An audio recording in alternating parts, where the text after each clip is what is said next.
Welcome to the Dear Entitled Radio Show with your hosts Nick Beardsley and Javi Mello.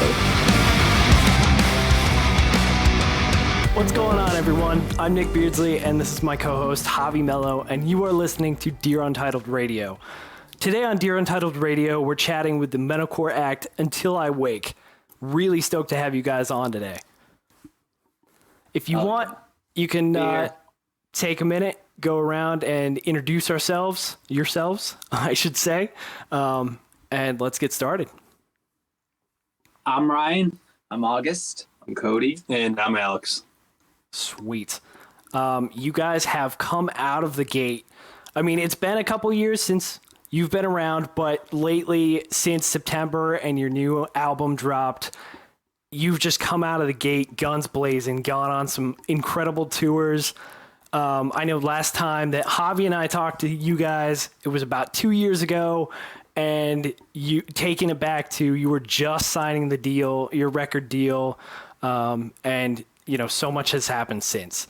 So yeah, it's so crazy. It's crazy to see how big you guys have gotten, like in such a short amount of time. So kudos on you. Yeah, Thank you. Thanks. in your eyes, do you feel like the journey of Until I Wake has been kind of a dream so far? 100%. Yeah. Yeah. Nothing but a dream. Yeah. And it feels like it all just started like yesterday. Yeah. Oh, I Yeah. can imagine. If I'm not mistaken, January 25th is 3 years for the band or 4 years? 3 years. 3 years. Okay. It's been really, yes. Wow. That's Technically four since we started like the building of the band, but yeah. right. The background, but if formally announced, I think, is Until I Wake, it was 3 years. Okay. Yeah. Wow. Yeah, no kidding. No kidding. When you say the word grind, no kidding. Because that's a very short amount of time to have the growth that you guys have had. So that's crazy. You know, once again, I'm floored. The fact that you guys have even in such a short amount of time been able to do so much already like that, and especially during the weird pandemic times, because I know that when last we talked, it was right in the smack that middle of that. So nutty. Yeah. And it's so cool to see it. It's just really cool to see like good people just succeeding and killing it either way, you know, no matter whatever kind of BS like, you know, happens and gets thrown your way, like the pandemic, which is what I'm referring to. And you're still just persevered and just slam right through, you know? Yeah. The pandemic was like really huge with kind of throwing off the whole tour climate too, because for us, it's like luckily we were able to get on the road because there were so many tours that were getting rescheduled and are still tours that were scheduled prior to the pandemic and stuff that are all panning out now. So we're hoping that this year's a even busier year. Yeah. Yeah. It probably will be. It probably will be because there's still like that whole pent up thing from the year that basically the whole industry missed. You know what I mean? So like there's still things like clawing over to this one. So hopefully for you guys, man, it's packed with a bunch of like freaking awesome things, festivals and stuff, man. Like that'd be so cool. Yeah. Yeah, definitely help. You guys should play Florida. I can come out, hang out. Soon. Yeah, I think in March when this is dropping, we're gonna be hitting Florida for a couple of days. No way, dude. All right. I need to look at the tour dates again because I might be able to hit every date. So Yeah. No, where are we in Florida? We're in Pensacola, Fort Lauderdale, Tampa, and Orlando, I believe. all right, Yeah. Fort Lauderdale is 20 minutes away from me. Also, we are going to be playing Blue Ridge Rock Festival, so that's unannounced, but we don't know when that's going to get announced. So We will, Yeah. we will you go. time it accordingly. All right. Yeah. We'll time it accordingly. There we go. So walk us through a day. You guys have had a grind so far. Walk us through a day in the current grind. I know you're on a tight schedule today specifically too. What's it like? So, like, lately it's been a lot of preparation for our first hometown show, which is also our first headliner show, I guess, if you don't count, like, headlining a stage at Louder Than Life Festival, because that's kind of like how that felt, being the last to play on that stage there, which was epic. Yeah. Yo. So we're basically ready for our first hometown headliner. And the past couple of weeks, that's kind of like all it's been is doing that. And now we've got some studio time getting thrown in the mix more. So, like, for another single to be releasing, hopefully in March, or it'll probably be in March, right before we hit our home, or not hometown, our fucking headlining tour. Yes. That's Yo. funny. That, And like Oh god. I was just gonna say that's wild. A headlining tour coming up, like holy cow! It's Yeah, like, how did it feel like to go from like, obviously you guys went on tour with a band like Attack Attack. I know it's technically not exactly the same full band or whatever. Still fucking killer. Like I love the Still new Attack version of Attack. it. I love it, dude. I absolutely love it. But how did it feel going on tour with like veterans like that? Like, did you guys learn anything sick? Like, did they teach you guys any kind of ins and outs of like you guys being a younger band on tour, or newer band, not younger, but Yeah, we definitely learned some things. I would say like maybe the daily schedule and like knowing kind of like a routine of like when loadout is and whether like to not load in at like the same time as like the headlining bands because you don't want to get in the way. So that's kind of like sketchy sometimes. So like knowing like specific times to do shit, you know, how to like be really good time management while you're on the road, because if you're not, then you get in everybody else's way and shit happens and you don't want to piss anybody off on the tour package. And a huge thing is like communication. So like the bigger band, you know, Attack, and then like even Crown the Empire tour. You know, we were nervous as like I would say starstruck-ish kind of in a way. You know, being on the road with such huge names with you know both tours going on. But yeah, just communicate, just ask. You know, if you don't know, just ask. I think what I learned, what I could say like I learned from our first tour is like learning how to kind of manage when and how long you should sleep, because it's tough to find like the time to like fit sleep. Sleep's super important, especially as like a vocalist, because you need to have your body rested. And then another thing would be that I was like figuring out on our first tour is like when is appropriate and how hard to go when you're partying after the show. So that was kind of had to figure out how to dial and like, all right, when do I sleep? How hard do I go tonight? And like, yeah, those were some good learning. How moments. good will tonight be? Is the question. those are Dude, very especially valid points. Those are very Especially valid given the points. fact that like we drive ourselves still, like we don't have a driver, and a lot of these other bands have drivers, so they can just like toss back drinks all night Right. and they're fine. Or we're like Picking and hanging out choosing late, who's driving. drinking, and the next thing you know, it's like 3 a.m. We've got like the longest drive and have to include sleep and all that stuff. So it's like, And they want us to come party, but they get to party and then pass out on their bandwagon on their bus and have a driver drive. And we're like, cool, that was fun. Now we need to drive ourselves in our fucking Sprinter van to the next place. But I'm sure they appreciate it because they know that, right? Like they know these things, and then they're like, "Yo, they're still down. They're fucking ride or dies, man." So yeah. I know when we were on tour with Crown, they brought it up. They're like, "How do you guys do this every day? Like you travel in this, but you wake up and you guys are always in a good mood and you crush it and shit like that every day." Yeah. And so that shit's like intense, but that tour was fucking insane. Yeah, tour. Such a good time. Tour fucked hard. Yeah. I bet it did, dude. I bet it did. It sounds like it was a really good time, man.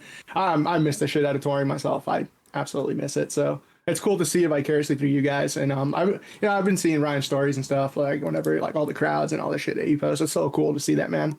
Yeah. Especially once again, coming from like where you guys since we last chatted to now, it's just like, all right, get it, For now, guys.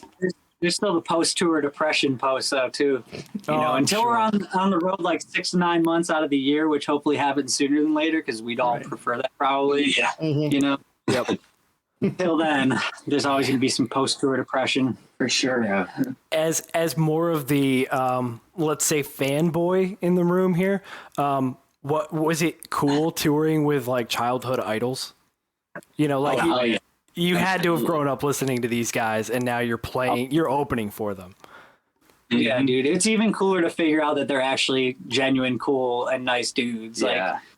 They're just normal people. It's just coming up from that, like as a kid, like people even do it to us. You know, they're like freaking out to meet us. I'm like, I'm just a person. You know, calm down. But I get the excitement because I was the same thing. You know, I'm sure we all went through that. So Yeah. it's really cool to like level with people. You know, Right. Now you get put in the role model status versus like before, they were your role models. But, I mean, you guys all seem like a good group of dudes. So I'm sure like, again, whenever they come and talk to you guys are always like, almost like, we're awesome. like helping them out and stuff, extending the hand, like, if you have questions, that kind of stuff. Yeah. It was cool for me personally getting to chat with Craig Owens a few times. He's like a super introverted guy, and so am I. So we're kind of similar in the way where we both kind of like sit back and aren't too social all the time. But the couple conversations I got to have with him, it was cool. Seems like a very insightful guy, man. It really does. And then watching him perform every night, it's just like yes, learn a lot as a front man from watching that. Unreal. And same with Andy Brown. That dude's just insane. That dude's got so much energy on stage. It's nuts. Yeah. Oh my gosh. It's incredible to me to think of you guys no longer just saying, hey, we're a local band opening in Buffalo for these acts. We're opening around the country. You know, that's a whole different step and a whole different world. That's amazing. Yeah, it's cool. Especially like on this headlining tour, we're gonna be playing at a venue that we played at, you know, growing up in the scene, where it's like I played there a couple times with Attila and shit, and I've seen like Dance Gavin Dance headline there, and I'm like, oh, it's pretty fucking cool, and this room's packed, and now it's like now we're headlining there, and I'm like, holy shit, dude, that's so weird to me still. Yeah, that's so awesome. it's cool, but it's stressful because usually we're used to playing like a half-hour set, like 5 songs, and now that we're headlining, we're jumping up to like 45 minutes an hour sets. So we're all trying to kick our ass. Get ready, big boy. yeah, that's like work on the cardio now, right? I mean, that's Oh yeah. You can only imagine as your time slot gets later, the bigger your set list is. So Yeah.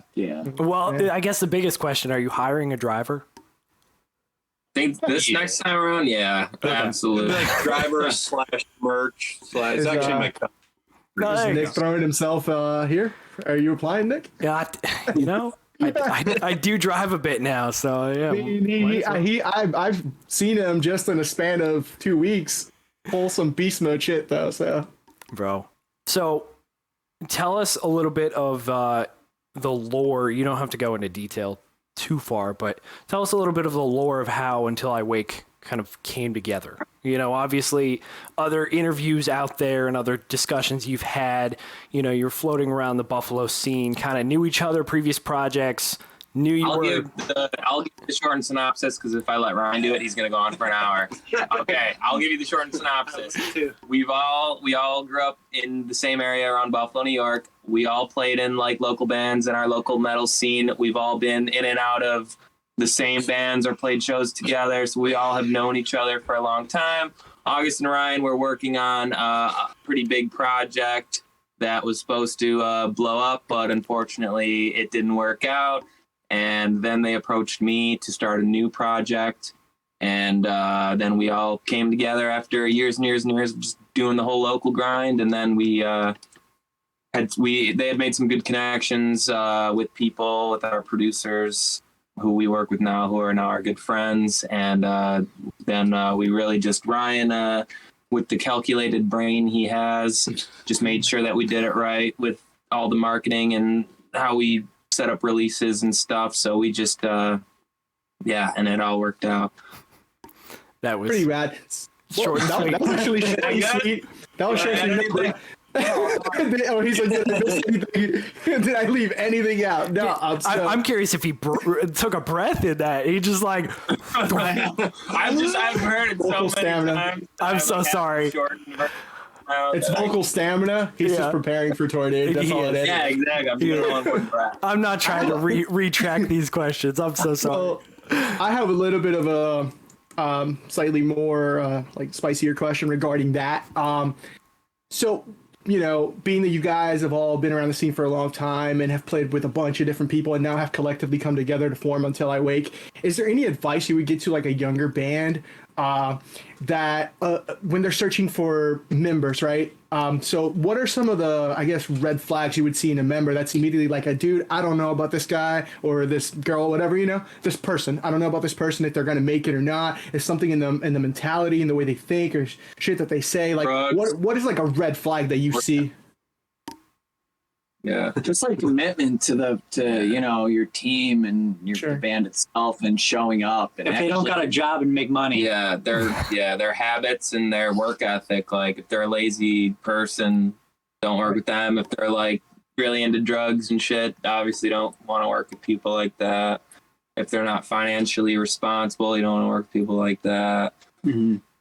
Those are red flags. Yeah, just look at someone's lifestyle, and if it's pretty easy to tell who's about it and who's not. Yeah, like we all Right. live different lifestyles, but we're all still able to manage to get together and do those type And of we've been, things. the four of us have been a part of this so long now, and we've done everything together, and we're all kind of like brothers at this point. So we're Yeah. just, obviously, if any of us were to get into some serious shit like drugs or whatever, we would first off try and help that person and get them out of that situation, but Right. No, I completely understand. And it's a little bit different now at the level that you guys are because you've been together for so long and you've known each Yeah. other. So you know that you guys work, right? You guys have your shit together basically to be in a successful band. Clearly, there's the proof. So if one of you guys were to start like maybe, going down some vices or whatever, I know you guys would check each other, that's what friends do. If you want to do that,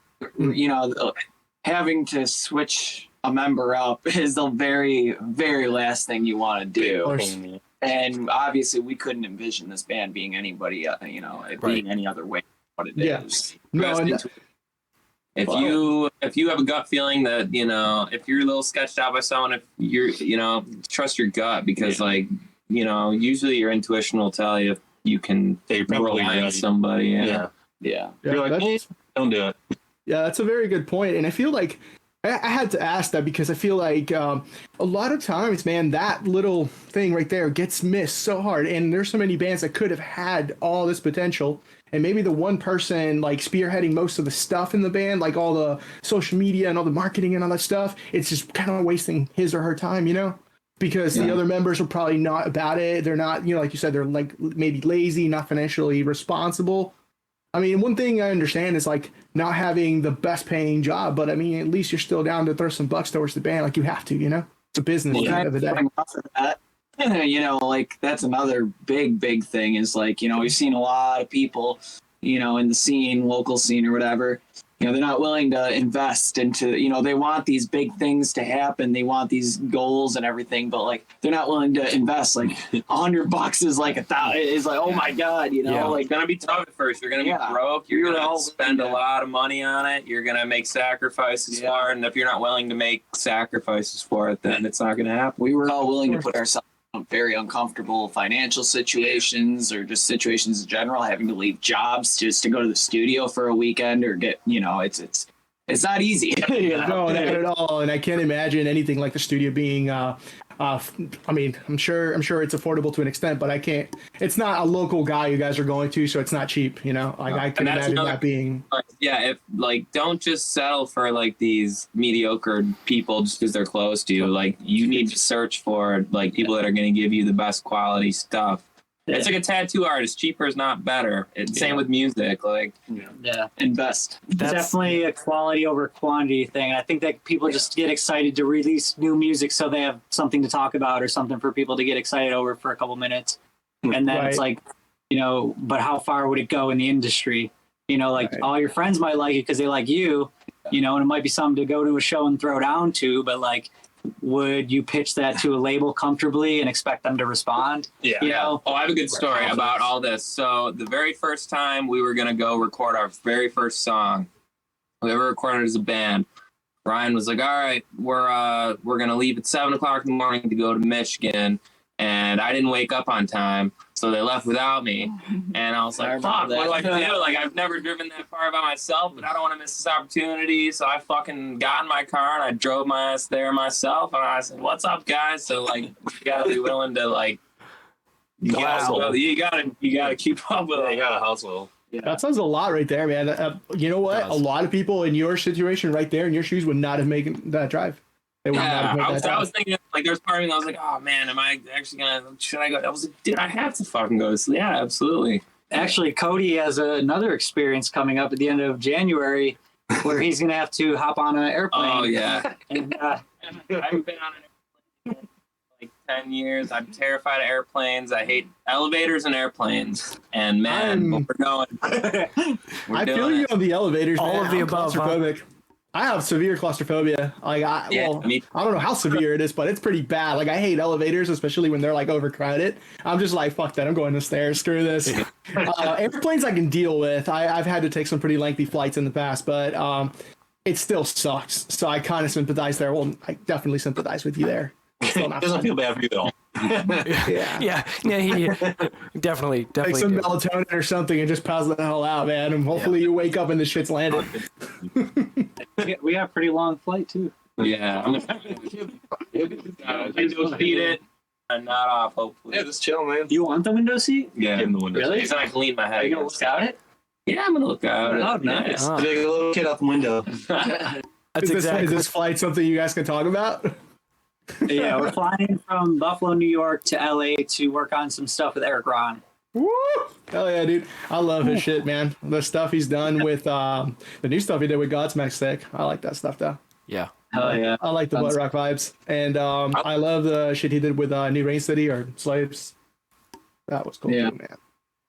Yeah, there's a whole fucking crazy roster of artists that were like, damn, dude, this is like, We need that. yeah. I think he'd be a sick fit, very sick fit for you guys. And Absolutely. and as far as like the mixing and all that stuff, if you can talk about it, you're still gonna have your guy Nick do it, right? Yeah. Yeah, he's dope. He's got your sound dialed in, man. He's so He's- good. Yeah, he's really dope. I really like the way he works. Yeah. So coming from DIY to now being signed, is there any kind of specific habit you guys might have to recommend to upcoming artists of, hey, what got me from here to here? Obviously it's going to be different, but as a collective band, is there a piece of advice you could share that's, you've held on to? Frequent releases, spending your money wisely, making sure that you're putting a lot into marketing so that way every release counts. The singles game is at a high right now, so it's like when you drop that single, spend all the money on it, on like promoting that single. Make sure you spend good enough money making a sick video for it. Make sure the song slaps. And for the love of God, get good mixes done. Even if you only do one song, one single, and that's all you can afford, go balls out and get a good ass mix on. Yeah, for put your sure. focus on making a fucking really good banger. Yeah. Don't put your focus on like, oh, we need a whole EP. Like, No. I mean, yeah, ultimately you do, but you got to actually, cater and tailor to these singles. Make sure all these songs are like at the. Even if Yeah, it so- takes 6 or 7 months to save Yeah, up for that. it took us a Just save- year to build our first 5-song EP before we even released the first song off of it. So don't jump the gun. Just wait, build up that catalog, make it the best it can be, and then start blowing your load everywhere. Yes. That's actually great advice, and I feel like that's also something that's really missed a lot. Yeah. And people just want their damn songs back fast, and they just want to release it the next month. They're excited about it, and I get that, and we've all been there in the past where it's like, we work on this song, it's like, fuck yeah, let's release this shit tomorrow, but it's like, no, hold be on. nitpicky, like have revision, like don't just accept the first, thing you get back. Yeah. Yeah. Do what works. Shitty mixes and terrible EPs, no offense. We've all done them before. Yeah. Don't get anywhere. A good mix with 1 or 2 songs gets you further than what it did. In my Right. opinion. Plus, there's bands that are riding like an all-time high on the singles game. Like you got Falling in Reverse, I Prevail for a while, Bring You the Horizon. It's just the singles game, and they haven't fucking Dropped. yeah. They're still peaking. They're still Yeah. going up. Yeah. Yeah, Yeah, it's, no, I mean, that's insane how the whole landscape has changed. Yeah, that's exactly it. and now just piggybacking off that one thing you said, the importance of marketing, especially a single.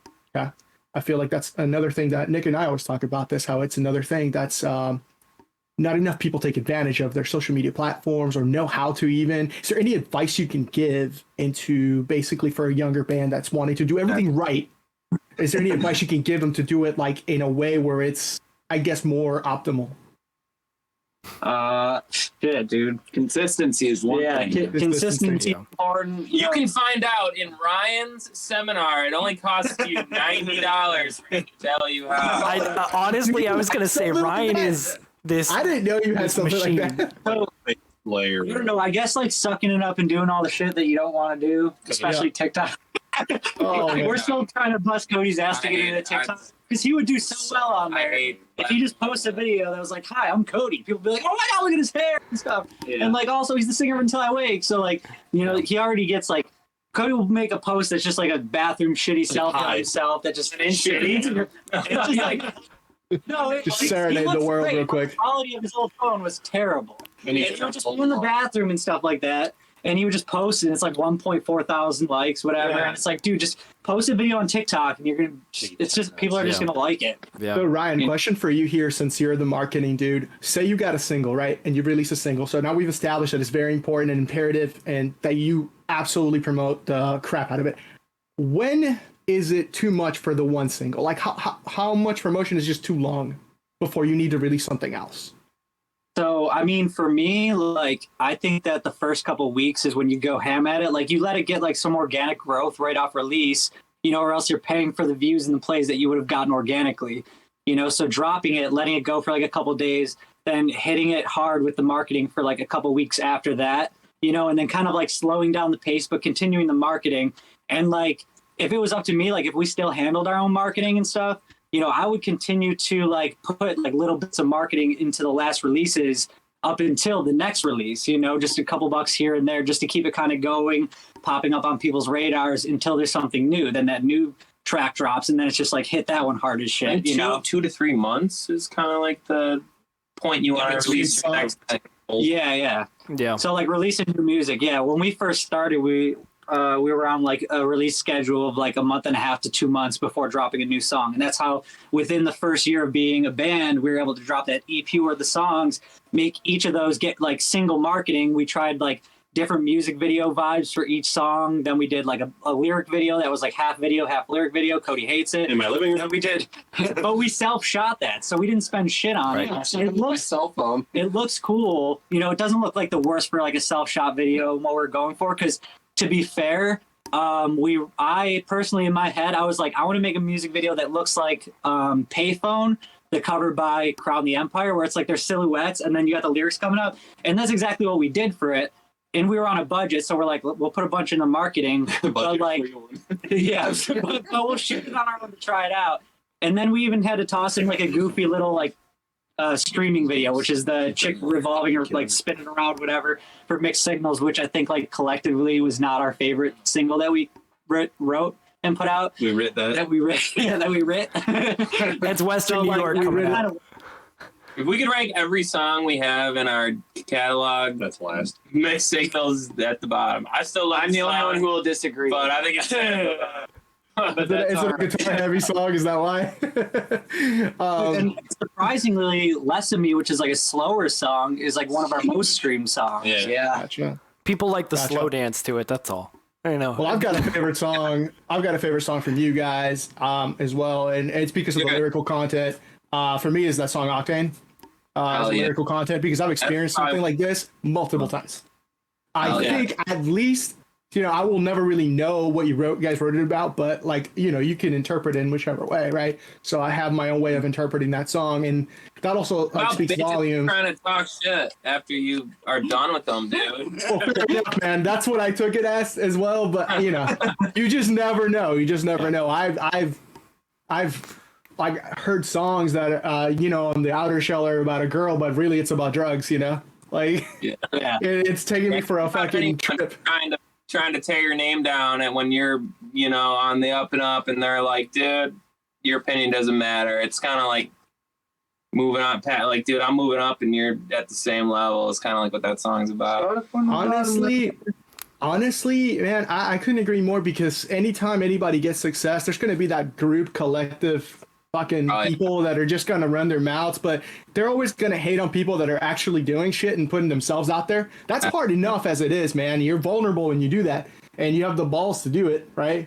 Yeah. You have the guts, the courage to do that. Then you're going to have these people, man, like just sit there behind the keyboard talking all their shit and talking about how mids this is or mids that is. But it's like, dude, what band are you in? What shows have you played? What the That's fuck are whole you even premise. That's doing? fun. Yeah, I Jealous, feel that. jealous, Exactly. jealous It's things. just people talking shit when it's like, fuck you, dude. I'm moving up, and you're not going anywhere. Yeah. Yeah, and honestly, like you guys have done fucking so great. I can imagine the pool of haters is it must be insane. But Oh yeah. but moving. Dude, the weird part is it took a while. It took until like our signing to Fearless or maybe a couple songs in. And then people are like, Till- fuck you guys. Yeah, till people Yeah. just they like go out of their way and shit on it or say something.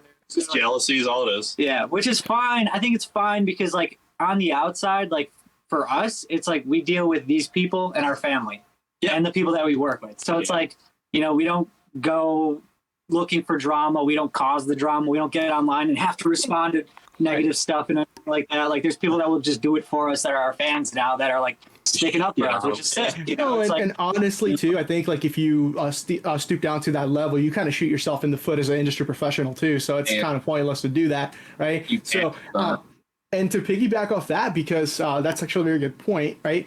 So how do you get in, because obviously you have the pool of haters, we talked about that. They maybe you've read it, the comments, maybe not, maybe they've gotten in your head a little bit. How do you get in the headspace, man, when you're in the studio, especially you, Cody, to just kind of like lyrically just, or vocally, I guess, emotionally, you know, to say fuck all that and just like focus on what you're doing, but channel that same sort of anger? I can imagine some of the shit's gotten you pissed off. Obviously, Octane's about that. It's just like writing Octane, dude. The best. I don't respond to shit online because I don't like care. I don't take shit personally. Like, it doesn't matter to me, dude. The best response to that kind of shit is just write a song about it. That has a million. There you go. You're gonna go listen to it, and guess what? Thanks. It's like the ultimate fuck you. It's like, all right, I just wrote a song clapping back at you and you're listening to it. Yeah, that's lovely. Yeah, luckily that shit doesn't bother me too much, man. I'm not like a big social media guy, so like, dude, I don't care. Dude, like, we actually did like we made a joke out of a bad review and like of our song.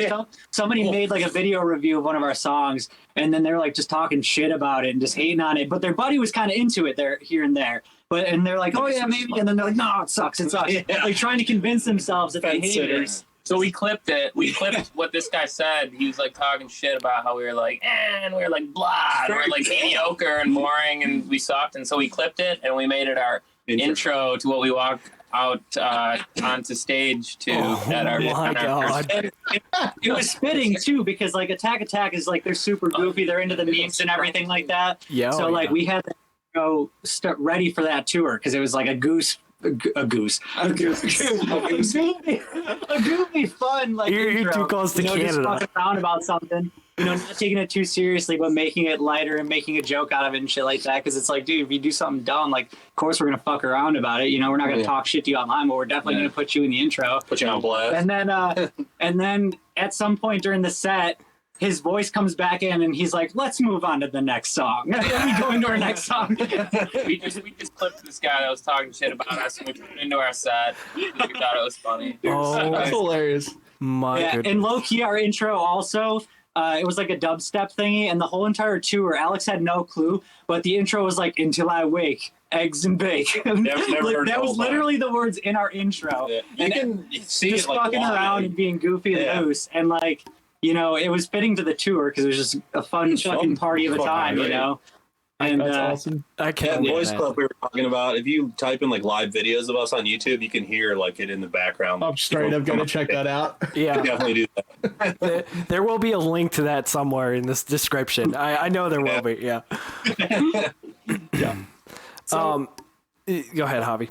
No, go ahead. I was just gonna say, just to keep going on that question about channeling that headspace vocally. I'm sure there's other topics and subject matter that you talked about in the record as well that maybe, you know, kind of like how in Octane I didn't even know what it was really about, but I interpret it one way. But I'm sure there's other topics that are more unique to you.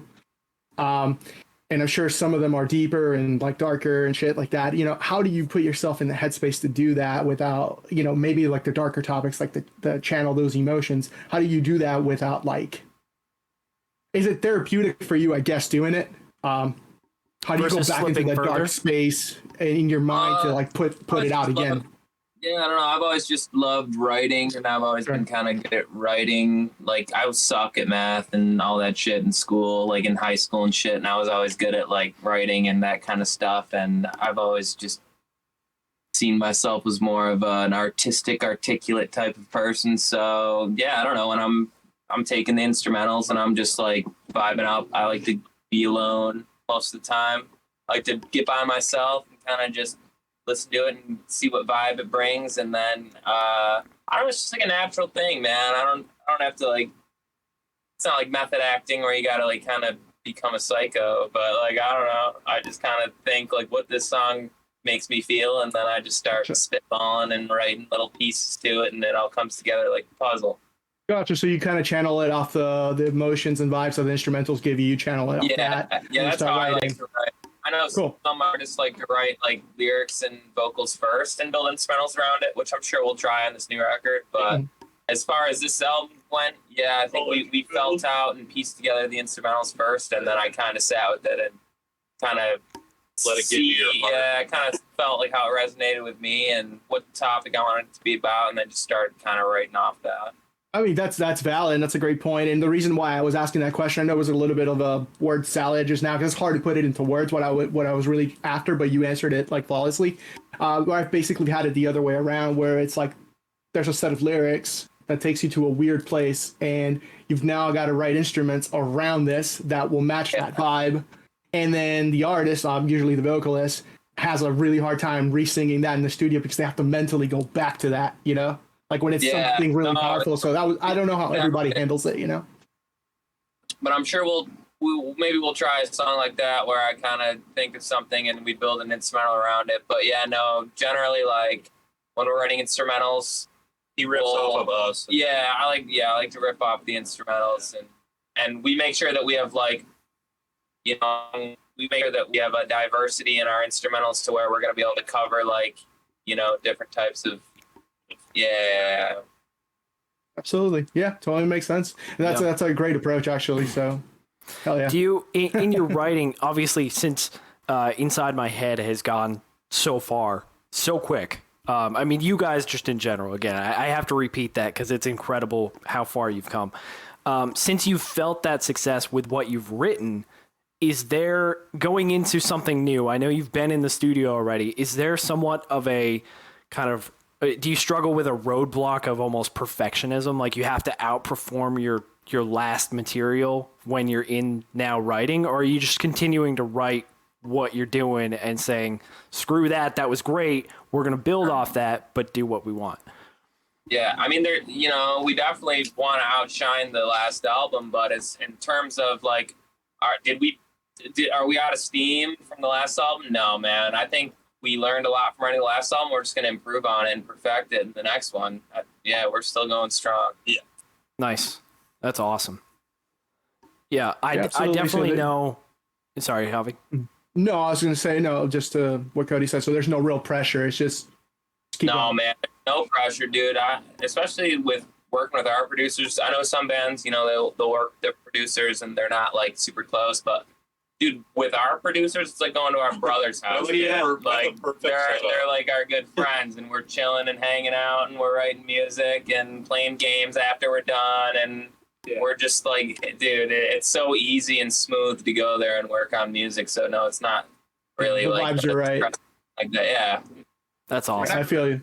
Yeah, that's good to hear. I mean, you have the support of clan around you. Yeah. We're never on really too tight of like a time crunch either. Like we do have a set. We have a good work ethic. Yeah. Like, we make sure we get our shit done, but we're not like stressed about it. Yeah, right. Like we only have a 12-hour window. It just flows naturally. Like the whole workflow is just super natural and fun, and like we love it.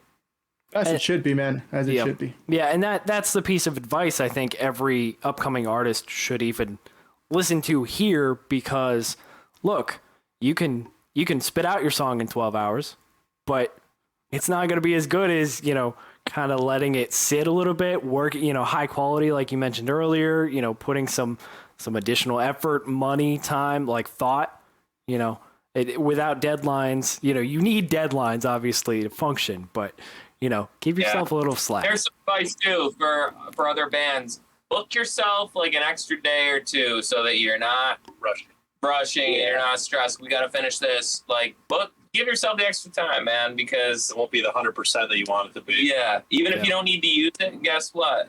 You'll be glad you booked it, because you're not going to be worried like, oh my God, we're leaving tomorrow. We need to finish this shit like right away. Yeah. Right. Major key right there. That was a major key. Mr. Producer over here, he's like, oh God, that's my bane of my existence. No, like DJ Khaled says, major key. Whatever. All right. Yeah. So I had been talking to Ryan off air, and a big part of the focus of this is obviously discussing inspirational songs or tracks that you guys have. Obviously, it's going to be different across the board, but is there like collectively, say, a few songs you can throw out that have inspired you from? It could be day one, it could be last week. Something that you've taken with you that's inspired what you do or where you're at as a musician right now. You want to start, Brian? I mean, in my head, like to like a broad spectrum, I think that I agree with what you're gonna say. Yeah, I was talking to them earlier about this. Ryan and I really love the record Atlas album by Asking Alexandria. For him and I, that's been massively influential, aesthetically and sonically. So that for us, yeah. I don't know about you guys, but An inspirational album for me, I would say Haven't Been Myself by Too Close to Touch. I love that album. Like, as far as lyrics and like just like emotional vocals and shit, like that's one of my personal favorite albums to listen to get inspired by, I would say. That band was amazing. Or, Yeah. well, Yeah. given the circumstances, I don't know if they'll continue. I don't know anything about that. Yeah, but that. I don't know, but was amazing. Bad Omens was playing Sympathy live on their last tour, and that was super awesome to see. Oh, I didn't get to go to one of those shows, but yeah, seeing that video of them playing Sympathy live was pretty awesome. and they had like Keaton's voice over the. Yeah, that was super inspirational for me. I have goosebumps. Wow, Yeah. that's I have to incredible. look at videos of that. Damn, that's so sick. Yeah. And Alex, did you have one? Yeah, it's like tough for me. It's not like a set album or song. Honestly, a lot of like what got me into this was like a Day to Remember. So like putting on like an older Day to Remember album just gets me kind of fired up, gets me going. Oh yeah. Yeah, hell yeah, like Homesick. Yeah, like Homesick especially, and then the album before. I think it's like the red one with like Fast Forward to 2012. Yep. That's called, yeah. Yep. Yeah, I like that. Yep. I got to see that band right before they blew up, man. Yeah. I was a kid. I was a little kid, but That was my first concert. Was a Day to Yeah. Remember, Fear and Faith, Stars, and Parkway Drive. damn, dude, in Fear and Faith, you dropped the oldie on me. Wow. Nostalgia. But yeah, I say going back to what I said earlier too. When I say aesthetically speaking, that their whole look and vibe during that time, very rock and roll, the ripped skinny jeans, the boots, Ryan, we love that shit. So it's, and then sonically too, it's just very bouncy and sick. So, Oh, I Yeah. agree. I couldn't agree more. I think that that record like literally matches exactly what you're saying, and I agree. I'll It's- say my other favorite like album of all time was Selfish Machines by Post Like, hell yeah. in terms of lyrics and like just like emotions behind like what he's singing, and like that's another one of my favorite albums that definitely inspires me to like write really emotionally charged like poetic type lyrics. Would be There you that. go. There we go. That's rad. That's I actually can- really cool. I can see the connections. I can see that too. Yeah, that's like, that's exactly what we were looking for. Honestly, like you nailed it. That's if you were to take exactly your inspirations and pop them together into a band. I mean, this is Until I Wake, and that's so cool.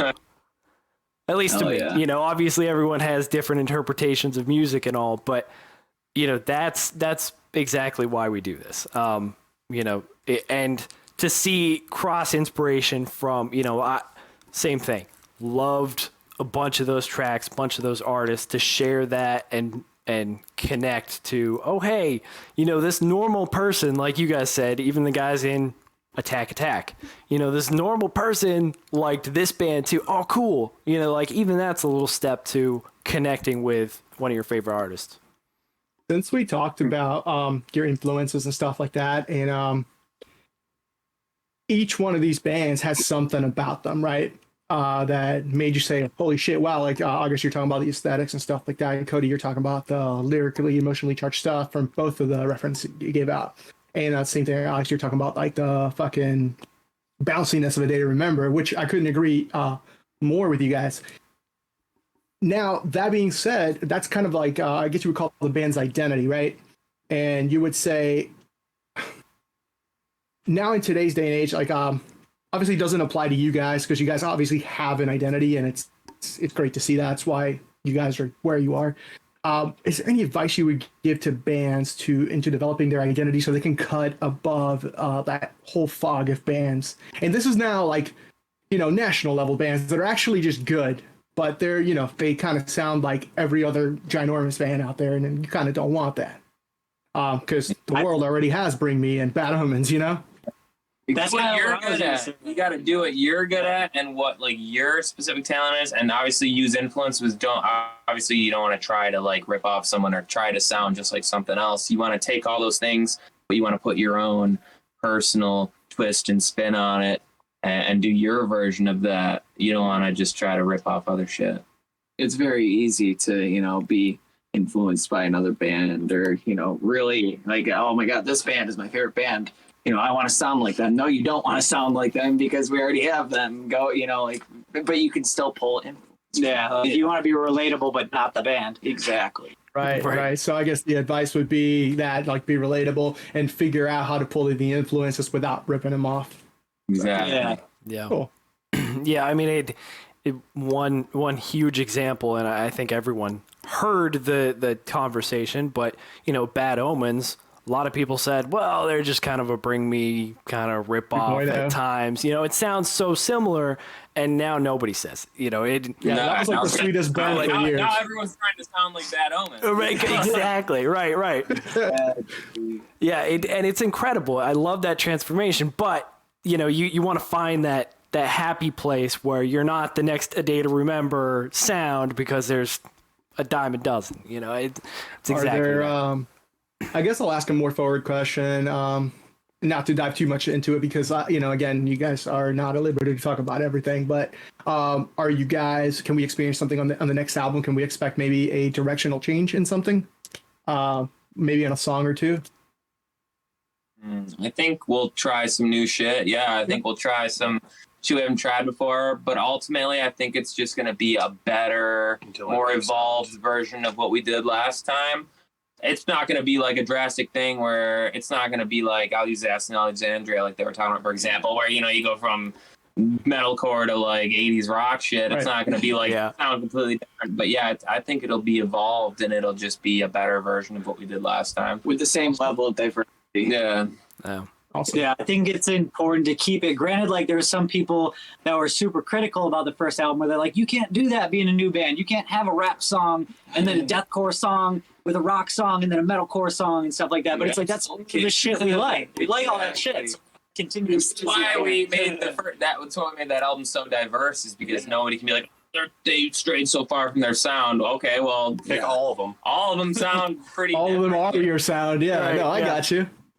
That's Spin cool, the man. wheel, boys. That's us. Yeah. But that's what we're saying. You're cutting above the fog right there because you have your sound. Like, Yeah. that's cool. And that's actually, I was about to address that. The album itself is so diverse. I mean, you've said it multiple times before, and we've experienced it. Everyone listening who has heard it has understood that you can go from a poppy, upbeat, Main Street pop hit to almost a deathcore, if you would say, across the scene. So it I don't know, to do it much different is, I guess, get better at everything, which is even better. We'll just, yep. We don't want the album to sound like the same song over and over again for 13 tracks, Right. It's boring. Right, because then, especially in today's day and age, attention spans, singles rule, all that, you want someone to be able hanging on until that 13 rather than cut out at 6. And it's also, this time around too, it's cool because of what you guys mentioned about going to LA to, work on more songs. That's going to be a different spin too, right? Not in like a way where it's like, oh, a different directional change, but it's going to be a different vibe too, infused into what you guys already do. So in a way, it's going to also make something totally new as well, right? And it's gonna be, I think it's going to be sick. I cannot wait to hear that. I cannot wait to hear that. Never worked with anyone outside of our circle, our team before, so it'll be cool to have someone else's head in what we're doing. It's just gonna make it better. It's just gonna help improve on what we can already do. So it's gonna be sick.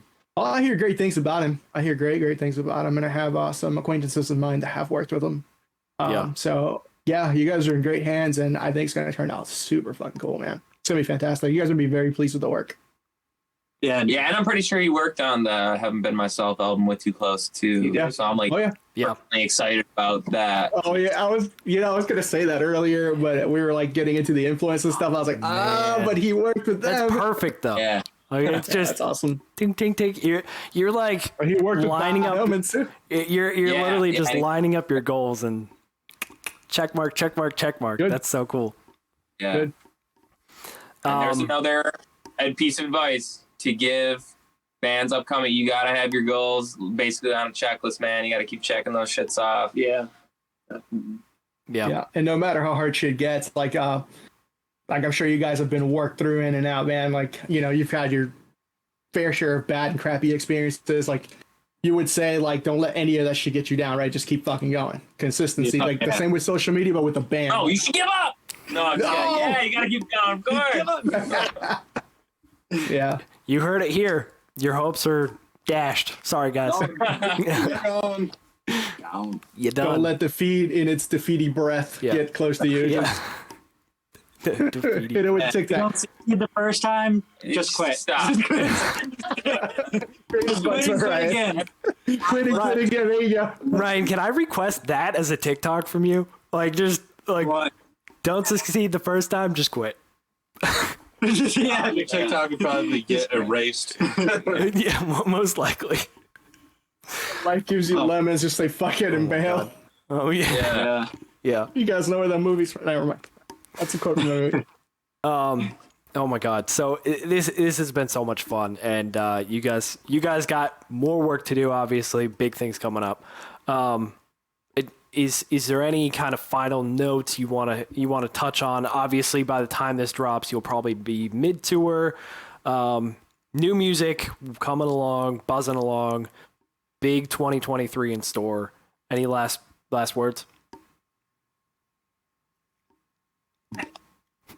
Go stream us on Spotify. Right. Follow Cody on Instagram. If you're listening to this by now, we are most certainly very rich and very famous. At least I need to tell you. No, I don't know. Like and subscribe. Yeah.